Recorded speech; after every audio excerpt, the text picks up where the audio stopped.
Full-spectrum deterrence ensures Pakistan's national security, strategic stability and peace in South Asia.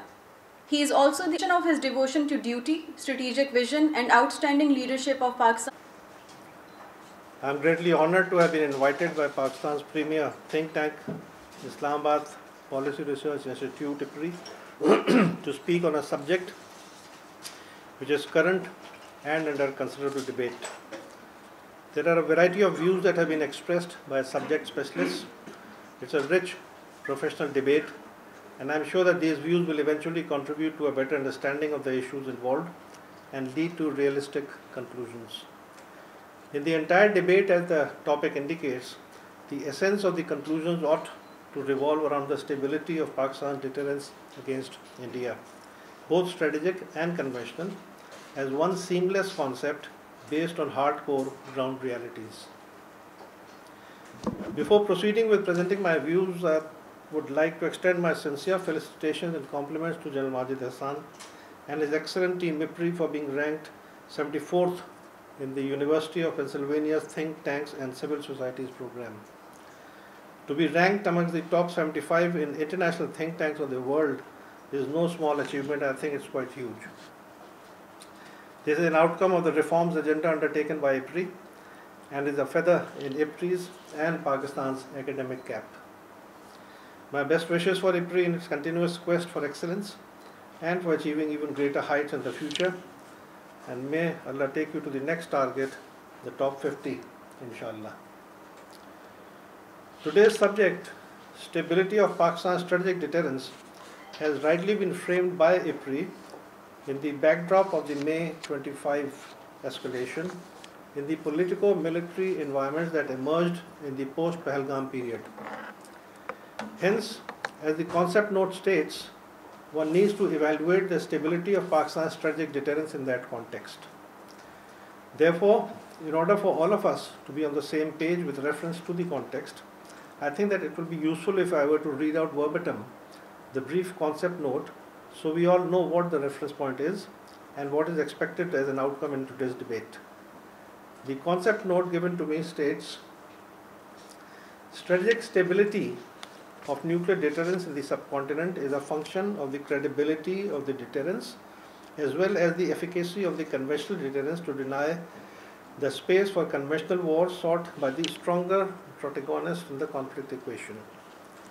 While Pakistan has come up trumps in the May standoff employing the air and missile force very effectively, a little more space for conventional missile, drone and air strikes has been opened up by India, compelling creation of a rocket force command by the army. Now the key question is, have we restored the stability of our strategic deterrence through our efficacious conventional response, or widened the space for a conventional conflict in a future war? This is the concept note. To begin with, I would like to politely contest the presumptive words "the stronger protagonist" used in the concept note, presumably for India as a pre-war predetermination. In my opinion, the outcome of the May 25 conflict, in which the concept note correctly states that Pakistan came out trumps, a winner, as indeed, if I may add, trumps and a winner in the February 2019 Pulwama-Balakot conflict as well, does not support the term stronger protagonist for India. I would like to think that the side which came out trumps, the winner, in both the fair contests, despite the TSR metrics, that is time, space and relative strength of the battle being of India's choice, not once but twice in 6 years, was the real stronger protagonist, and that is Pakistan. As a professional, I do understand that the relative size of the Indian armed forces has traditionally and universally been projected to foster the impression of India being the stronger protagonist in South Asia. That is why, in fact, the coinage on our side for many years of Pakistan operating under the disadvantage of a conventional asymmetry. This coinage has unfortunately got ingrained in our strategic culture as well, with certain inherent psychological downsides. To me, large size is not the entire story, just as the large size of the combined Arab armies versus the Israeli military does not tell the entire story.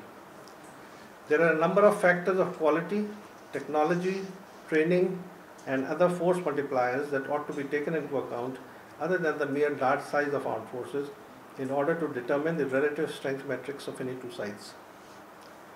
In South Asia specifically, the nuclear tests of May 98 by India, followed quickly by Pakistan, the universal wisdom that emerged was that a strategic balance had been restored and that in many ways Pakistan's perennial disadvantage of conventional asymmetry had been addressed considerably. Through the conduct of nuclear tests, Pakistan acquired the great equalizer, and that the ghosts of all-out wars in South Asia, and I repeat, all-out wars in South Asia of the 1965 and 71 vintage had been laid to rest. That is why, in fact, the Indian military planners had almost immediately after the nuclear test started to toy with the idea of finding space for a limited war despite the nuclear overhang. They correctly concluded quite realistically that all-out wars of the 65 and 71 vintage were no longer possible. Pakistan's nuclear deterrence came into strong reckoning and assessments, and thereby delivered on the purpose for which it was conceived and developed. The Indian Cold Start Doctrine was the outcome of that thought process against a nuclear Pakistan. No more mobilizing and massing of entire armies as in exercise brass tacks and Operation Parakram. Only limited wars seeking to find space for operations despite the nuclear overhang, limited space objectives in a limited time frame, remaining well below Pakistan's perceived nuclear threshold. In the years from 98 onwards, as Pakistan's nuclear capability slowly but surely embarked on a well-defined and focused force development trajectory under the NCSPD, it matured and grew into a robust operationalized force as a comprehensive triad in the ASFC, in the NSFC, and in the AFSC. The capability attained the objectives of the policy of full spectrum deterrence. At this point, sometime around 2011-12, even the Cold Start Doctrine, which was reportedly Indian Army-led and did not quite enjoy the ownership of the political government and also perhaps of the Indian Air Force, began to look impractical to the Indian military planners against a nuclear Pakistan, which had by then started to radiate serious deterrence effects through full spectrum deterrence.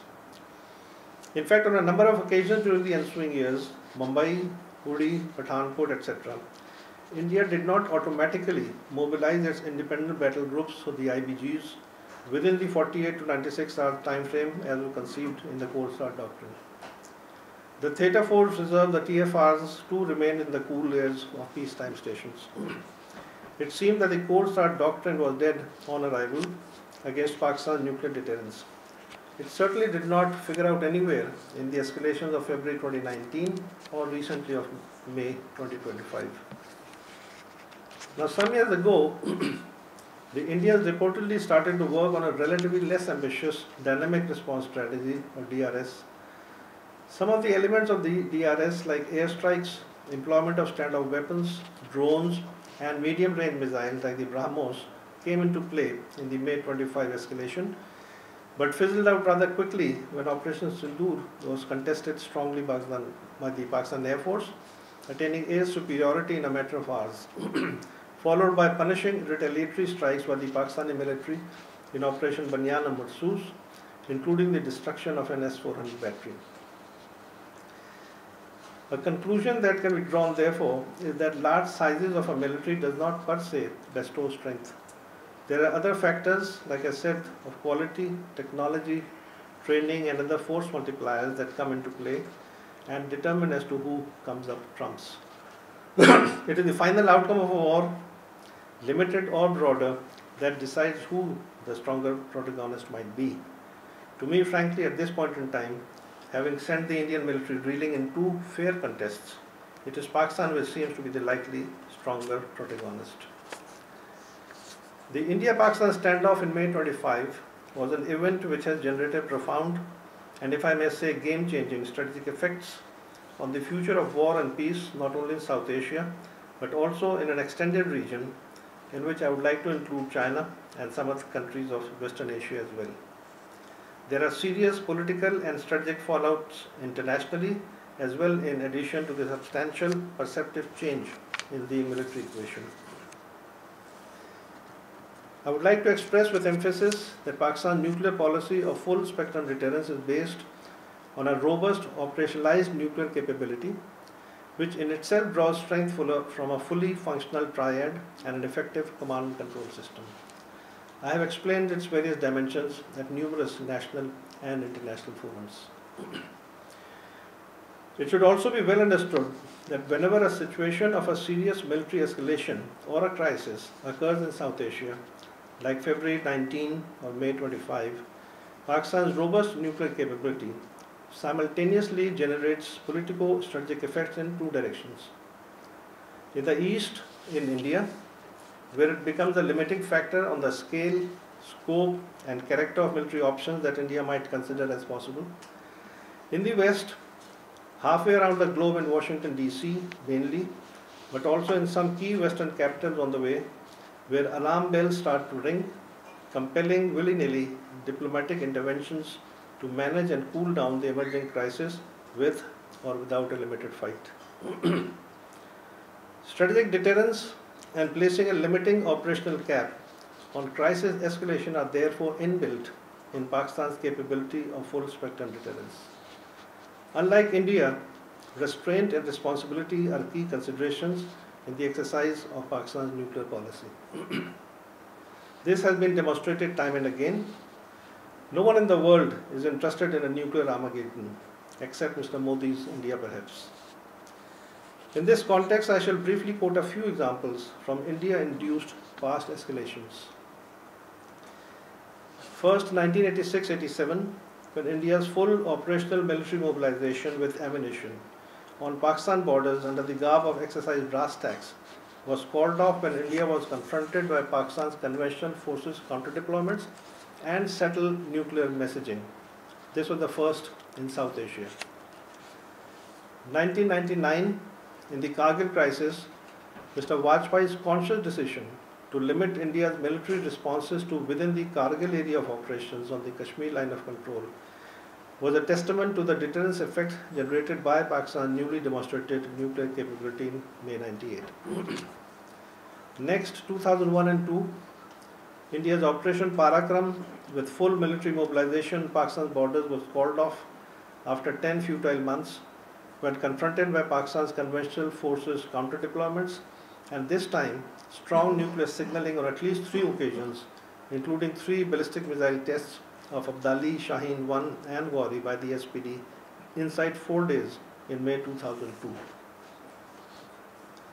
Then we come to 2019, post-Pulwama, Modi's risky politico-electoral gamble to hit Balakot in mainland Pakistan with Indian Air Force standoff missiles, which turned out to be non-hits anyway, violating Pakistan's sovereignty and territorial integrity. India then backed off when the Pakistan Air Force unleashed Operation Swift Retort, imposing costs on the Indian Air Force and on military targets on the line of control.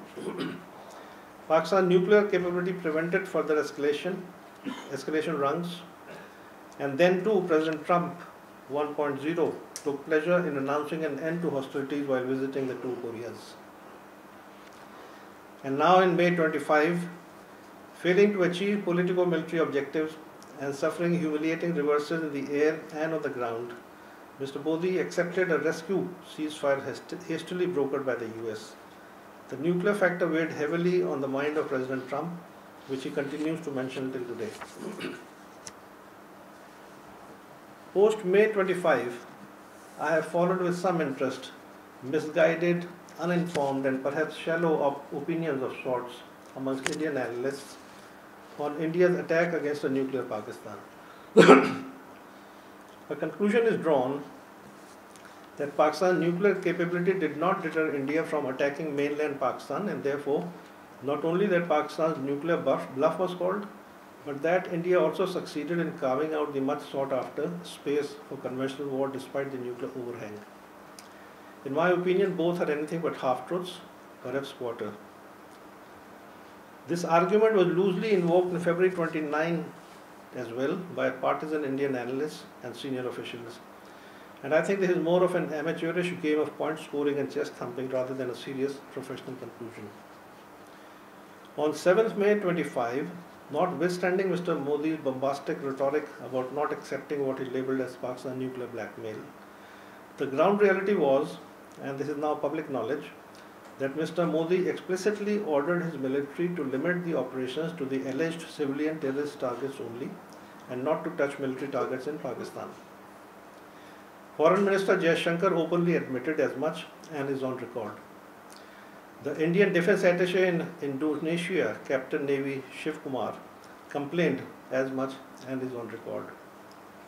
If this self-imposed politico-military caution by India was not deterrence against escalation in an environment of nuclear overhang, what else was it? The Indian decision was also based on India's earlier experience of attacking Balakot and the resultant PAF's Operation Swift Retort in February 19, that against a heavily armed nuclear Pakistan, escalation rungs can only be climbed a few low notches and no more. Also, there was a caution and an awareness in India that I have mentioned earlier of an early international diplomatic intervention in order to limit a limited war to nothing more than a skirmish. Therefore, the obvious reasons for the explicitly limiting order by Mr. Modi, howsoever strategically and militarily naive, was motivated only by the pursuit of seeking domestic political advantage as in February 19, and not at all driven by any hi-fi considerations of the logic and theories of deterrence and escalation control.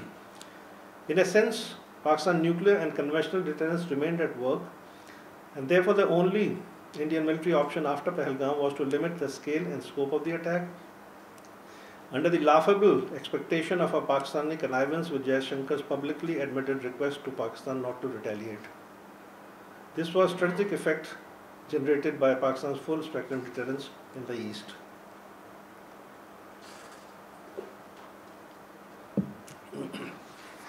Similarly, in Washington, D.C., the US Vice President J.D. Vance, who had only on the previous evening stated that the India-Pakistan standoff was none of the United States' business, suddenly concluded overnight on the 10th of May that preventing India's further thrashing was indeed the business of the United States. Multiple phone calls did the rest, and India was rescued. Nuclear deterrence effects were at work in the West simultaneously. President Trump has been highlighting this effect ever since every time he speaks about the India-Pakistan standoff that he prevented a nuclear war. Conclusion: Pakistan's full spectrum deterrence worked in both directions, East and West, and was no bluff.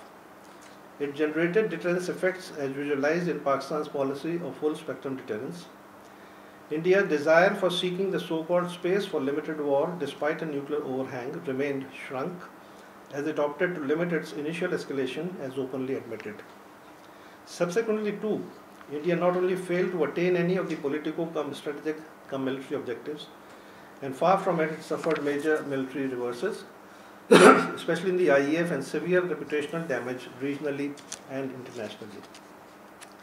For India, I think Operation Sindoor became an anticlimax and boomeranged on its planners. It is likely to be a chastening experience for India's future decision making. Also, please note the interesting fact that in the last few years, operational terminologies in South Asia and in international jargon have also undergone a subtle downgrade. Instead of wars and limited wars, we now refer to the short military engagement between India and Pakistan as escalation, retaliation, and skirmishes. I think the shift in the choice of words is in itself a fair indicator that the twin effects of nuclear deterrence, as well as the lack of international appetite for violence by conventional forces between two nuclear powers, has played a positive role. To keep things in perspective, and because the Indians went into a grand propaganda overdrive to falsify their losses and grossly exaggerate Pakistan's losses in an attempt to concoct a victory of sorts, I would like to recall briefly the essence of the events to highlight the clearly poor performance of India's overrated conventional forces, particularly the Indian Air Force, against a relatively underrated adversary for Pakistan. From this recall will flow some answers to further today's debate. The doctrinal and operational brilliance of the Pakistan Air Force won the war for Pakistan in the very first hour on the 7th of May 25, when India, a nuclear power, attacked civilian targets in mainland Pakistan, an equally strong nuclear power, and violated its territorial integrity and sovereignty. The Indian strategic judgment in risking a nuclear Armageddon can only be labelled as one of the most bizarre and irresponsible acts in the annals of military history.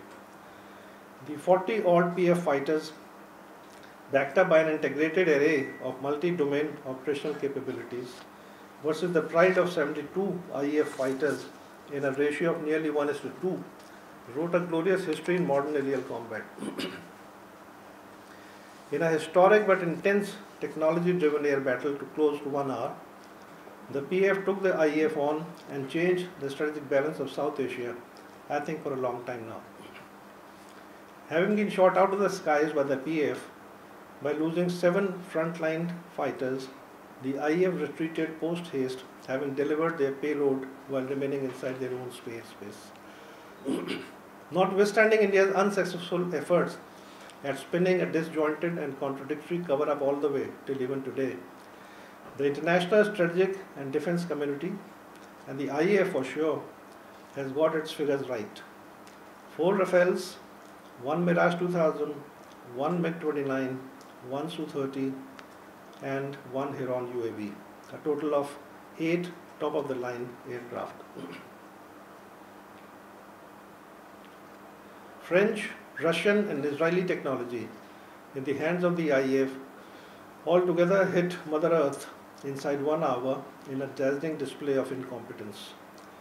Losses on the PF side zilch, duly confirmed and accounted for by all OEMs. Little wonder that the 800 fighters strong IAF was grounded for 48 hours, and this in a war of a total of 87 hours, conveniently sitting out half the war, but later claiming to have learned quick lessons and launching standoff weapons from the cool safety of space. At least the Indian Chief of Defence Staff, the CDS, General Anil Chauhan, unlike his shoddy political masters, had the soldier's decency to concede that much. Out of soldierly decency, I too would not like to mock the IAF Chief, Air Chief Marshal A.P. Singh, for his time-barred claims, afterthoughts, and dreams. The 8th and the 9th of May 25 were rest days for the Indian Armed Forces, except that they did launch some 80+ Harop drones, loitering quite aimlessly over a number of Pakistani cities, only to be shot down in a merry shooting spree by Pakistan's air defences. The only damage that the 80+ Harop drones inflicted was on the reputation of Israeli technology and the Indian handling of the Israeli technology. And finally dawned the morning of the 10th of May, when a few IAF aircraft came out of their PF-imposed hiding and from the safety of the Indian airspace attacked selected PF bases with limited numbers of standoff weapons, including the BrahMos cruise missiles, once again inflicting negligible damage. The Pakistani armed forces, which had exercised restraint thus far, but had announced their right to retaliation to India's attack and violation of Pakistan's territory and sovereignty, now went the whole hog by launching Operation Banyan Marsoos in 4 hours of a punishing blitz of ground and air firepower on a variety of Indian military bases, 26 in all. No civilian targets, unlike India's opening salvos on the 7th May. Amongst much else that was targeted and destroyed, 2 of India's prized S-400 batteries at Adnampur and Bhuj were also taken out by the PF. And for domestic PR reasons, Mr. Modi quickly got himself photographed in front of one of the remnants of the unfortunate battery while placing new orders with Russia as replacement for the S-400.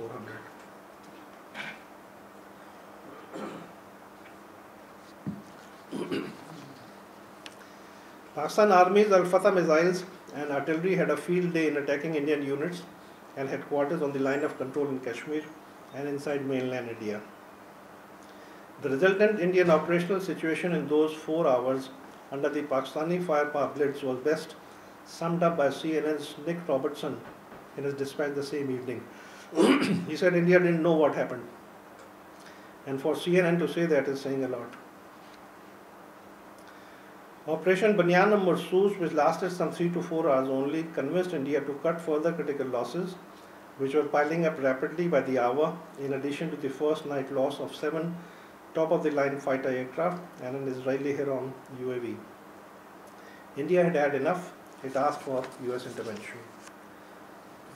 Any subsequent denials to that effect by India, in order to regain lost political ground and as part of a domestic disinformation campaign, can be easily corrected by a simple replay of the Indian military spokesperson Colonel Sophia Qureshi's television pleadings on the 10th May afternoon that India was ready for a ceasefire if Pakistan was. It was a white flag which the poor girl had been asked to put up on behalf of the 1.2 million Indian military and on behalf of the muscular Mr. Modi himself. The might and pride of India found it convenient to hide behind her coattails. The results are laid bare before the entire world to see and accept as India stands humiliated militarily, politically, and is also now displaying signs of socio-political stress in its polity due to the stunning defeat against an adversary that India grossly underestimated on all accounts. True to form, nevertheless, India has been trying to project through frivolous and utterly false propaganda, mainly for home consumption, that it scored a victory over Pakistan. To the utter disappointment of India, though, none in the international community has bought the Indian story. The international media has consistently put out stories and analyses of India's poor battle performance. The damage that was inflicted on critical Indian military assets by the Pakistani military in 4 days cannot be hidden or wished away in this day and age of super technology. The stock markets do not lie. Pakistan not only surprised and stunned India, but also surprised and stunned the world. What started as an escalatory war between two nuclear-armed neighbors soon transited to a much larger global debate about superior Chinese technology versus Western technology.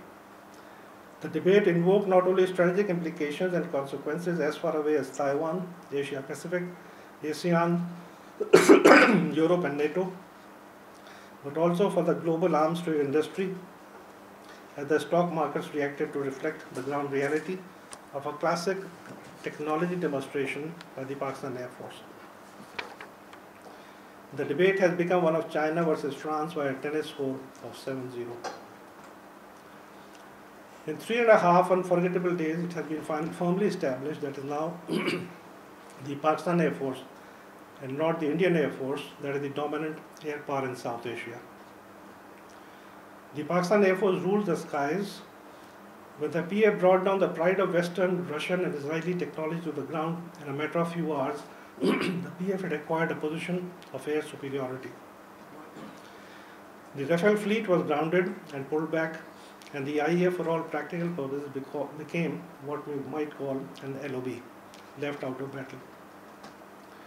The IAF was not only outranged by the PL-15 BVR, it was also, if I may use my own term, out-teched by the deadly PF operational strategy of multi-domain operations based on the integration of J-10, JF-17, PL-15, BVR missiles, AWACS, EW, and overall superior air defense ground environment.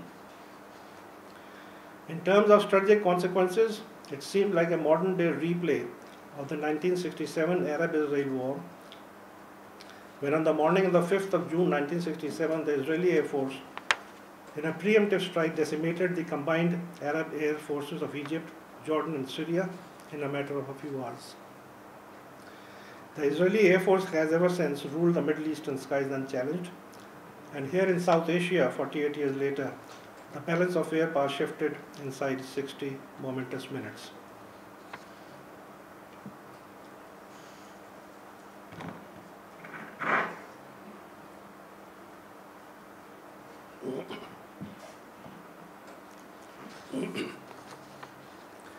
Please note that the outcome of most conventional modern wars since World War II have been shaped by air power and air domination.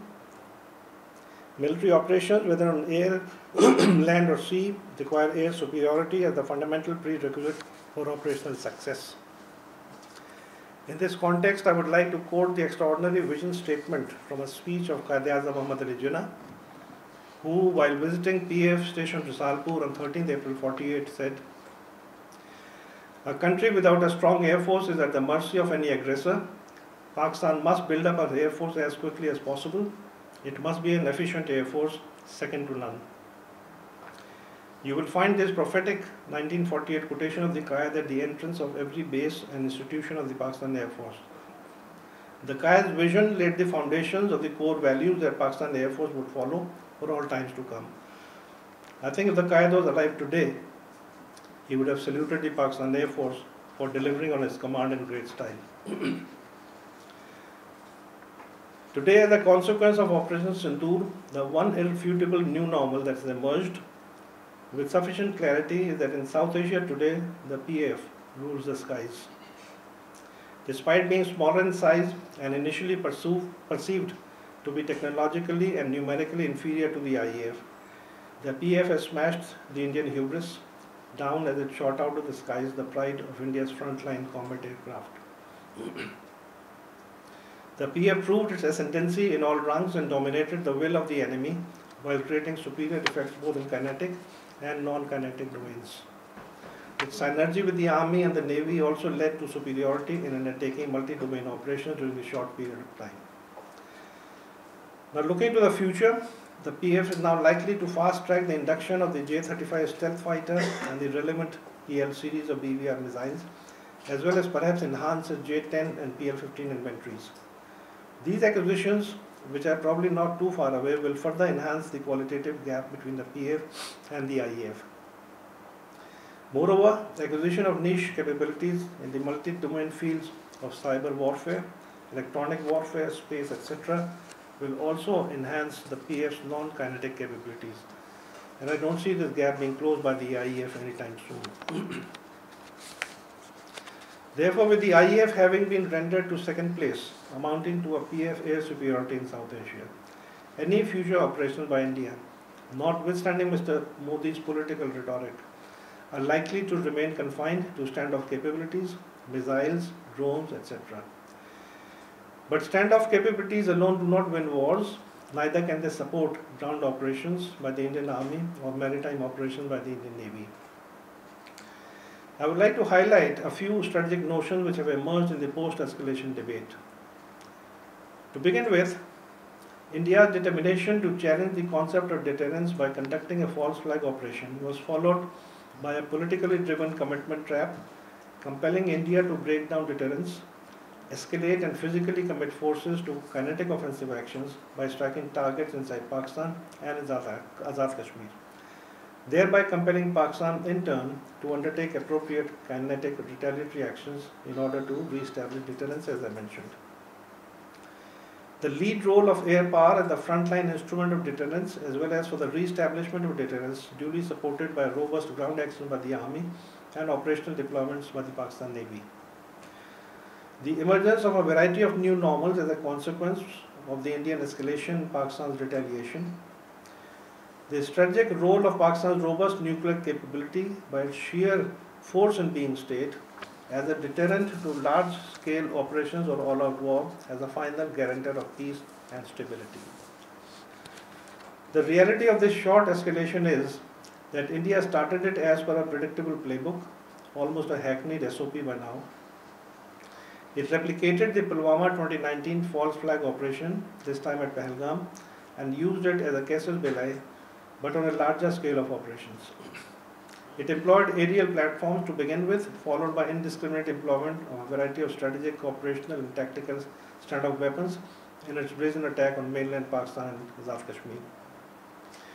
In its exaggerated sense of politico-military arrogance and hubris, gross overestimation of its own capabilities, gross underestimation of Pakistan's conventional capabilities, especially of the Pakistan Air Force, and ignoring the nuclear environment prevailing in South Asia, India threw all caution to the wind and tested the limits of Pakistan's conventional and nuclear thresholds. Prime Minister Modi has talked of the emergence of a new normal in South Asia post-Operation Sindoor. Of course, there is a new normal, except the new normal is now defined by Pakistan. And some of these are Air superiority has changed hands. The PF is now the dominant air power in South Asia. This is the new normal. Further, the new normal is that this dominance gap is likely to be widened with even greater technology inductions in the PF in the near future.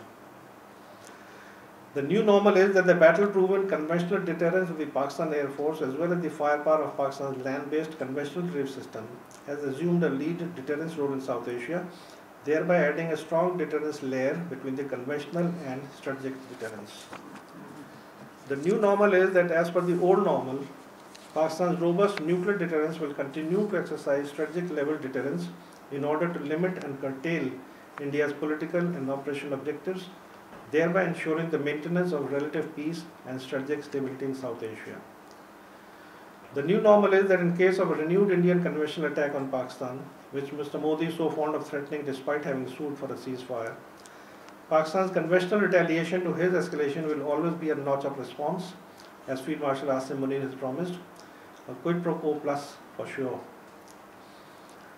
The new normal is that the old normal of international alarm will continue to compel the international community to intervene in any future Indo-Pakistani conflict and prevent hostilities from going beyond certain well-defined parameters well before touching nuclear thresholds. Whether Mr. Modi likes it or not, Pakistan's nuclear weapons, which he referred to as nuclear blackmail, will continue to define the limits of India's kinetic freedom of action. And now to answer the key question raised in the concept note. Have we restored the stability of our strategic deterrence through our efficacious conventional response, or widened the space for a conventional conflict in a future war scenario? There are two sub-portions of the question as I see it. First, have we restored the stability of our strategic deterrence? And second, have we widened the space for a conventional conflict in a future war scenario? The question of restoring the stability of our strategic deterrence would arise only if our assessment was that the stability of the strategic deterrence had been rendered unstable or weakened in the first place. In my opinion, neither of the two happened. The strategic deterrence was neither rendered unstable nor was it weakened. As the ultimate deterrence quite clearly visible in the background, Pakistan's strategic deterrence continued to radiate strategic effects in the two directions, east and west. In the east, it put limits on the scale and scope of Indian escalation, as admitted by Jaishankar and the Indian Defence Attaché. In the west, the strategic deterrence attracted prompt diplomatic intervention to contain the conflict. My conclusion, therefore, is that Pakistan's strategic deterrence remains stable and effective. As to the second portion of the question, in my opinion, there is perhaps a partial element of agreement in that Indian risk-taking in planning its initial military escalation by the Indian Air Force in large numbers and later by the employment of BrahMos missiles, Harab drones and other standoff weapons did widen the space for a conventional conflict when compared to previous escalations. However, the question whether India would want to repeat this pattern of a widened conventional escalation or an even wider escalation in a future conflict will be dependent on a number of factors. And some of these could be the below par performance of the Indian force repeatedly on two occasions is likely to be a constraining factor. It will be further augmented by the consideration that with time the PF is likely to be an even more potent force capable of inflicting greater attrition on the IEF. Will India learn its lessons and avoid further material and reputation loss to the IEF? B. Having suffered a punishing firepower blitz, a notch-up response, a quid pro quo plus by the large variety of Pakistan's land-based artillery systems in retaliation, as promised by the Pakistan military spokesperson and indeed by the Army Chief Field Marshal Asim Munir, will India have second thoughts on launching Operation Sindoor, the sequel? C. India has been boasting about the possibility of starting the next conflict from the seaward direction by the Indian Navy. India will have to consider that attacking or even threatening Pakistan's ports and strategic lines of communication slots will be an unacceptable crossing of a critical red line. Economic strangulation of Pakistan has already been identified as one of Pakistan's nuclear thresholds. In any case, with the PF and the Pakistan Navy jointly guarding the Pakistan maritime interests in force, will a seaward escalation by India be a practical option or a disaster? And D. In the domain of international diplomacy, the Indian experience on at least 2 recent occasions of prompt international diplomatic intervention in a South Asian kinetic conflict ought to be a planning consideration. Additionally and importantly, if India is looking at a Chinese bailout or a balancing act against the worsening relations with the US, India will have to consider the strong strategic relationship between China and Pakistan. Before I end, I would like to say a few words on the creation by the Pakistan Army of the Army Rocket Force Command, the ARFC, because the concept note also mentioned that the Indian escalation of May 25 compelled Pakistan to create a Rocket Force Command. I am not sure whether it was compelled by the May 25 escalation or whether its creation was already in the works. In my opinion, the creation of the Army Rocket Force Command is an operationally correct step, a bold one, and a need of the times. Essentially, the issue revolves around 3 aspects. A. The ARFC provides for centralized and unified articulation of command of Pakistan's land-based long-range conventional missiles, firepower, under the GHQ, so as to be responsive directly to the operational requirements of the GHQ without intermediary headquarters. Exactly as the Army Strategic Force Command, the ASFC, provides for similar articulation of command under the NCSPD for Pakistan's land-based nuclear delivery systems. Having thus separated the operational employment of land-based conventional missiles from the land-based nuclear delivery systems of the NCSPD, the creation of the ARFC also considerably resolves the age-old dilemma which academics have often pointed out of judging whether an incoming missile carries a conventional warhead or a nuclear warhead. The ARFC provides an additional layer of strategic deterrence between the operations of conventional forces and the potential employment of nuclear forces, thereby in some ways raising nuclear thresholds. It needs to be noted that the oft-quoted 4 nuclear thresholds of Pakistan were initiated over a quarter century ago as per the strategic and operational demands of the then prevailing operational environments. In this period, one has witnessed phenomenal changes in the nature and character of warfare, as well as in the induction of multiple types of emerging technologies in all the 3 services worldwide. The advent of supersonic and hypersonic missiles and other stand-off weapons in modern inventories are one such example. Warfighting doctrines too continue to be refined in the light of the foregoing advancements. We have witnessed fairly generous employment of long-range conventional missiles and stand-off weapons between nuclear Russia and non-nuclear Ukraine, between nuclear Israel and non-nuclear Iran, and then between nuclear India and nuclear Pakistan May 25. By creating the ARFC, the Pakistan Army has simply responded to a need of the modern battlefield. However, as mentioned earlier, Pakistan's nuclear deterrence remains in place, and the ultimate shield, which not only limits the scale and scope of Indian military operations, despite the presence of relative conventional asymmetry, but it also generates strategic effects internationally, thereby inviting rapid diplomatic interventions time and again. All in all, therefore, the creation of the ARFC in the Pakistan Army was an operational necessity to address the demands of the South Asian strategic landscape, and that, in my opinion, has been met.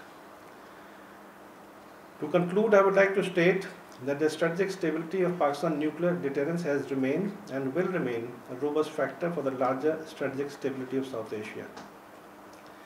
Notwithstanding Mr. Modi's penchant for risk-taking for purely domestic political advantage, Pakistan has continued to respond to Indian provocations with restraint and responsibility. However, when confronted by kinetic force, Pakistan's response has been quick and severe and has compelled India to seek cessation of hostilities on each occasion, having milked the escalation for political gains. Consequent to the May 25 escalation by India, Pakistan's response was of a nature which ought to improve operational perspectives in the Indian military to bring these in closer alignment with the hardcore military ground realities of South Asia.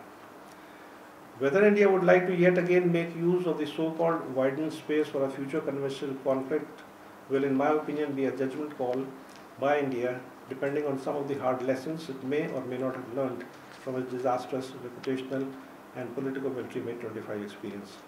I thank you, ladies and gentlemen. We can accommodate maximum number of questions. Sir,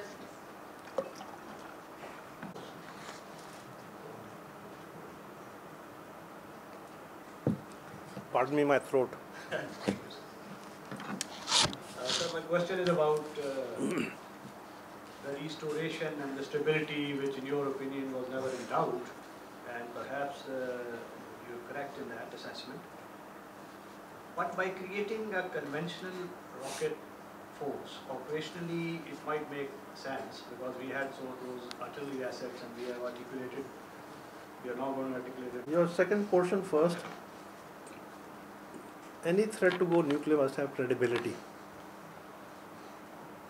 And if you, what I said, they've been calling nuclear bluff has been called. If you use that too frequently, or in a very limited war and a skirmish, etc., then genuinely it might be called a bluff. So nuclear threat dena at the drop of a hat, I think it's not wise. It'll lose its credibility, it'll lose its efficacy, and it will certainly be categorized as a bluff all the time. The first portion, by adding rocket forces, we have enhanced the space. Battles, development in forces, historically, we all know, is something that is a continuous process. Technology comes in one side, the technology is matched by the other side, the disturbed balance is restored, and so this game of one-upmanship, balancing it out, and the second-upmanship and balancing it out, this is a constant factor. For some years now, India has introduced the Ramos missiles, standoff weapons, etc., etc. Pakistan is also, therefore, it was compelled to do more or less similar, because you have to match that capability, because there is no other way short of finding where they are and going and hitting it with the Air Force or with some other weapon system. So delivering a rocket force, Al-Fatah series 1, 2, 3, 4, and some long-range artillery weapons, etc., which now form part of the RFC, is a compulsion of technology advancements and technology matching from the other side. If they have brought in a certain type of force, Pakistan is compelled to bring in a similar kind of force.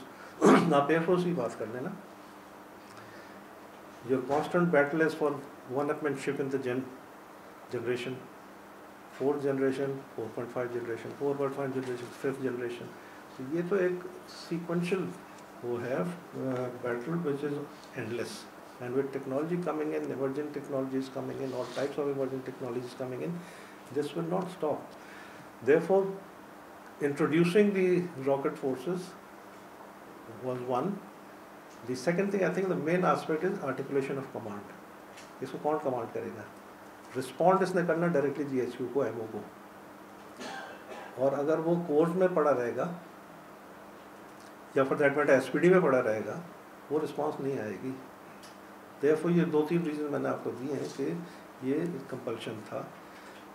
Mainly articulation of command का and separation of conventional rocket forces versus the nuclear missile forces.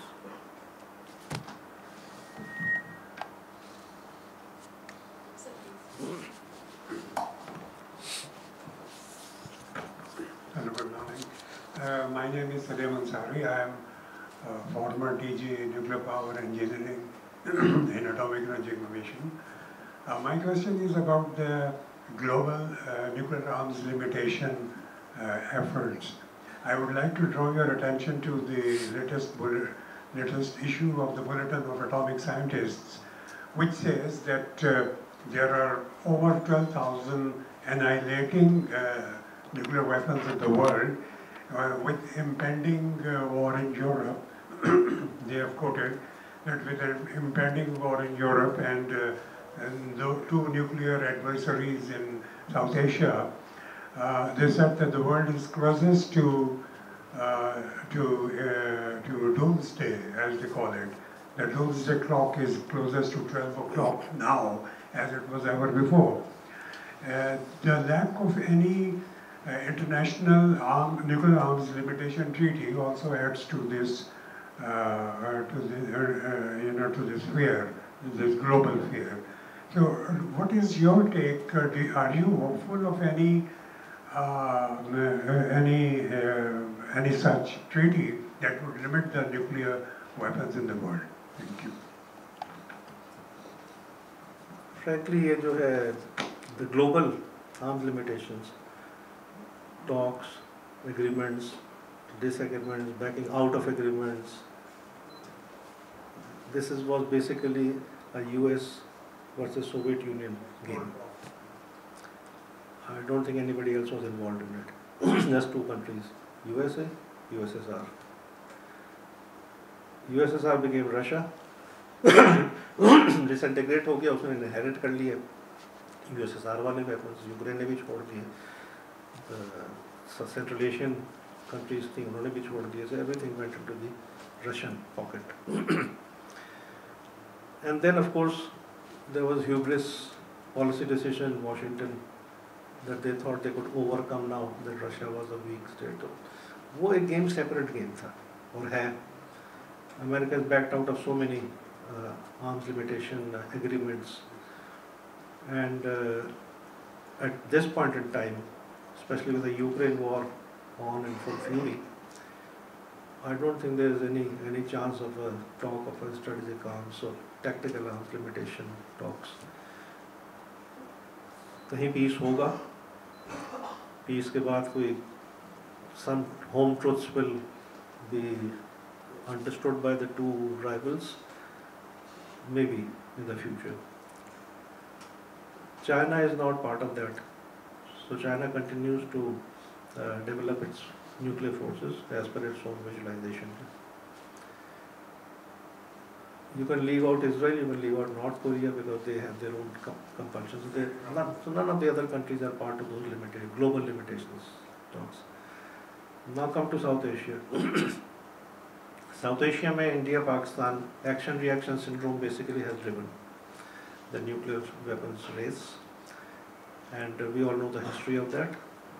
74 Pokhara 1, Pokhara 2, Pakistan nuclear program, matching pre-SPD, post-SPD, वगैरह वगैरह. So the state, according to bulletin of atomic scientists, there are certain X number and Y numbers with India and Pakistan. There has been some proposals by Pakistan, starting with post-98 in fact, strategic restraint regime and things like that. But India has not been keen on those. They have their own logic of China being a greater threat, and therefore they have to have a certain numbers, not superpower but regional power at least. So ये एक triangular game है जिसमें Pakistan has maintained and will continue to maintain a strategic balance in its nuclear forces as the ultimate guarantor of stability. Within that umbrella, the conventional forces, Air Force, Navy, the Army, the Rocket Force, वगैरह वगैरह, force, ये doctrinal aspects, organizational aspects, कभी rapid बन जाएगा, कभी वो दूसरा बन जाएगा, तीसरा बन जाएगा, तो इंडिया की साइड से Pakistan will continue to respond. So conventional forces की stability will continue to be maintained by Pakistan as a response to Indian one-upmanship, change of doctrines. Or nuclear forces की similarly, the balance of strategic balance will not be allowed to be compromised. So इसलिए मैंने एक किस्म का global को separate कर दिया. उसका India Pakistan can never be a part. वो basically Russia, NATO वगैरह की. Like NPT, all the countries might have to ratify any such agreement. NPT is a very different ball game ना. NPT का ज़माना ख़त्म हो गया. NPT का तो पाकिस्तान के लिए सवाल ही पैदा नहीं होता ना. NPT means you cut off your hands and become a non-nuclear weapons power. So that is just a theoretical academic argument. Pakistan NPT sign कर ले. If that's what you are saying. No. Sorry, what I am saying is that there might be an internationally binding agreement to limit the nuclear arsenal. Hypothetically, अगर ऐसी कोई चीज़ होगी, Pakistan will, I'm sure, make solid assessments of the situation at that point in time. And अगर कोई balance reduction की बात होती है, उसमें Pakistan might be interested, but unilateral reduction is out of question. Balance reductions तो strategic restraint regime का भी हिस्सा है. जो पाकिस्तानी प्रपोजल आपसे 20 साल 25 साल से दिया हुआ है, उसमें भी वो है conventional forces, nuclear forces, missile forces, सबके लिए बैलेंस रिडक्शन या बैलेंस्ड मैनेजमेंट का है. But the key word is balance. आप किस हद तक कम करेंगे, पाकिस्तान किस हद तक कम करेंगे, वो एक जजमेंट कॉल होगी. लेकिन ये थ्योरेटिकल है. जब प्रैक्टिकल होगा तो you can rest assured that whoever are the Pakistani leadership at that time at that point in time, they will take into account the need for retaining a strategic balance.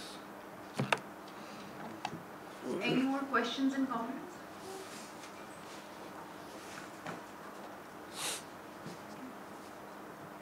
Assalamualaikum sir, this is Kidwai from National Defence University. Sir, in the recent times we have seen that India is gradually enhancing its military capabilities. It could be standoff weapons, the naval modernization and the sea and guided munitions, with the formation of Rudra and Vairava battalions. Besides that, the formation announcement of Sudarshan Chakra by Narendra Modi in the 16th of August, what kind of implication is that going to have upon Pakistan, and what should be Pakistan's response to this thing? किस चीज़ का? Sorry, I didn't catch that. Sudarshan Chakra by Narendra Modi. Sudarshan Chakra. Yes. Can you explain that? क्या है ये? Sir, the integrated air defense weapon system that. Okay. May I use one word? Laughable. Laughable. आपने Israel का हाल देख लिया. 3-layered iron dome and what not, and how much penetration on a small country, this size of probably my thumb, that has been penetrated repeatedly by Iran, by the Houthis, and even some others, Hezbollah वगैरह. Now look at India. It's a massive country. He's talking of a iron dome kind of a thing for India. I said it's laughable. बड़ी मुश्किल से they got these 5 to 6 S-400 batteries concentrated in a few places, and you've seen उनके साथ क्या हासिल हुआ है. They could not defend. A city like New Delhi perhaps requires maybe at least 2 to 3 S-400 batteries, just the one city. A city like Calcutta will probably need another 3 to 4 S-400 type of batteries. तो मैंने तो अपने full spectrum details में कभी जब define करता हूँ उसमें I call India a target rich India. Look at the vastness and the availability of a variety of targets, counter force, counter value, battlefield. किस किस को डिफेंड करेंगे? It's required a massive effort which can not guarantee that a nuclear weapon will not penetrate. If New Delhi puts up 3 or 4 S-400 batteries, basically it's against the Air Force perhaps, but they also claim ballistic missile को defend करेंगे. पाकिस्तान ने अगर ऐसे मैं random कह रहा हूँ, अगर X number missiles plan किए हुए हैं न्यू दिल्ली के लिए, all they need to make it maybe X+4, X+5, and there goes your ballistic missile defense of the S-400 or the local version. So I think that it is quite laughable. We'll take the question from the last line. Make it. Lot of political.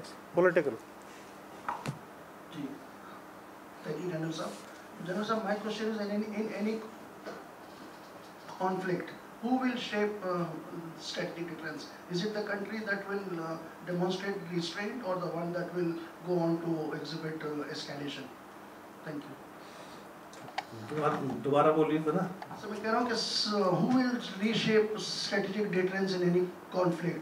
वो मुल्क जो restraint show करेगा या फिर वो country जो escalation की तरफ माइल होगा? I can quote May 25 as a good example. Strategic deterrence किसने re-establish किया? उस country ने जिसने initially restraint show किया. They tried to put some sense into the other party. But when that sense was not forthcoming, Pakistan retaliated with full force, and with full force, conventional forces ने, अभी nuclear की तो बारी नहीं है, कि nuclear तो मैंने कहा बैकग्राउंड में है, तो उस conventional forces ने 10 मई को स्ट्रेटजिक डिटरेंस रीस्टैब्लिश कर दिया. So Pakistan की policy will continue to be guided by restraint and responsibility that it always has, conventional forces में and nuclear forces में most certainly. And the initiator invariably, as history has shown, of breakdown of deterrence or attempt to break down deterrence will be India. And Pakistan has a strategic response policy in which it will respond. May 25 is a good example, February 2019 is a very good example, and I think that pattern will probably hold for the future.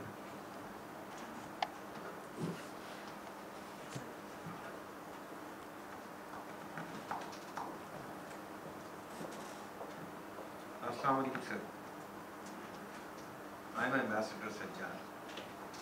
Sir, the Rafale performance, and that was in a way poorly described. So despite this, India is going to purchase more Rafale. So how do you see that when it is a kind of give and take with President Trump to provide F-35 or further going for purchase order of Rafale? And reportedly we have learned that Indonesia, they were also interested to buy or cancel the order of Rafale. To begin with, I am not an Air Force expert. There is a lot of technical aspects involved in selection of a platform, and it is best done by the professionals of the Air Force. However, having said that, from what I know a bit, read a bit, 114 Rafales have been added. They've been demanded. उससे पहले I think 26 aircraft carrier के लिए भी M version, maritime version 26 वो भी order किए गए. The numbers will increase most certainly. They will get closer to perhaps 180 or something, 170. How will the PF first of all, the time frame. First of all, is a question of time frame. This 114 will not be inducted overnight, obviously. At the minimum, if I'm not wrong, I think it will take at least a decade. Maybe a few off the shelf, one odd spot maybe, but उसमें भी 2-3 साल I think लग जाते हैं. तो 114, 26 aircraft carrier वाले maritime version, I think it will take at least a decade. This is 2025. 2035 में आप प्रोजेक्ट करें, 2035 में 250 Rafale आएगा. इस 2035 में पाकिस्तान एयरफोर्स किधर पहुंच चुकी होगी? एक्शन रिएक्शन सिंड्रोम है ना, और पाकिस्तान एयरफोर्स जहाँ तक मुझे पता, there already they claim, and I have no doubt their claim, कि इंडिया को कैचअप करते करते, अगर पीएफ आज स्टैटिक हो जाए ना, इंडिया को कैचअप करते करते 10 साल लगेंगे. Am I right? This is what the PS is. 10 साल नहीं लगेंगे, 5 साल लगेंगे, 10 साल. It's a battle for time also. So PF would have been, I think 10 साल में पीएफ ने भी काफ़ी qualitative and perhaps quantitative advancements कर ली होंगी. और फिर ये मल्टी डोमेन कॉम्बिनेशन जो है, this is something which the PF has perfected and displayed. How will it play out in a future where how strengthened the Indians will feel that now we have 175 Rafales? How will they play out again? हो सकता है उस वक्त पाकिस्तान के पास JF-35 तो मेरे ख्याल में certainly आ चुका होगा, 5th generation. Who knows 10 years में which next Chinese platform of stealth 5th generation, 6th generation का शायद आ चुका होगा. So it is to me, I think India की जो air वो है ना situation, they admitted themselves. वो तो कहते हैं, आप पढ़ें उनके literature, उनके service officers की, They are down to 29 squadrons. 42 का उनका टारगेट रहा है हमेशा से, और अब the phasing out of the MiG-21s आखिरी जो चले गए हैं, अब जैसे 29 squadrons हैं. It's almost at par, slight edge of numbers against the Pakistan Air Force. So ये एक ऐसा गेम है जिसमें I am 200% sure that PAF now having gained an advantage at this point in time, they will not let go of this advantage too easily. This advantage, I think, will be pressed home irrespective of what the Indian Air Force might do. But we also have to look out in the meanwhile for the जो topic इन्होंने दिया हुआ है, which is conventional space for standoff weapons. वो कहाँ तक हो रहा है? So we have to look out on all fronts and keep pace with that technology. The Rafale is one aspect, but then the others, you have to find solutions to the BrahMos. You have to find solutions to the hypersonic, which might be coming. You have to find solutions to the other standoff weapons that are coming. So, and then of course, land army में changes आ रहे हैं doctrines के. Navy का threat वो करते हैं कि this time India, Navy will take the initiative lead लेगी. It's a comprehensive review and a comprehensive assessment that Pakistan will continue to make. This is our bread and butter. Armed forces का bread and butter और क्या है? To keep alive and to keep pace and find solutions to any imbalance that might be emerging. And the bottom line will be, said to some other question also, कि Pakistan strategic balance जो है वो disturb नहीं होने देगा, ना nuclear side पे ना conventional side पे.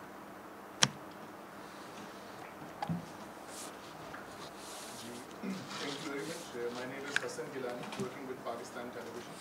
General sir, my question is slightly in the broader context. We have seen that in the backdrop of the India-Pakistan conflict in May, Mr. Donald Trump has been taking a lot of credit for cooling off the tempers between the two countries.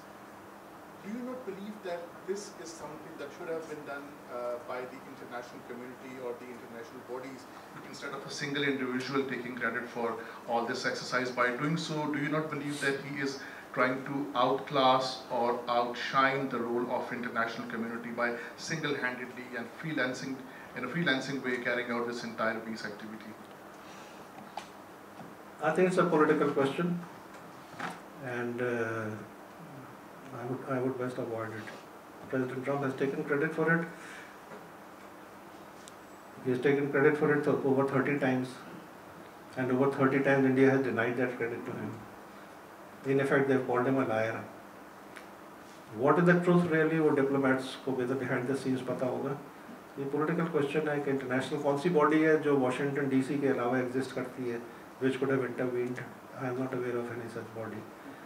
So जो power का center है as of today is Washington, and Washington means the president and his team. So अगर वो credit ले रहे हैं, I think ठीक ही ले रहे होंगे. मेरे पास कोई inside information नहीं है.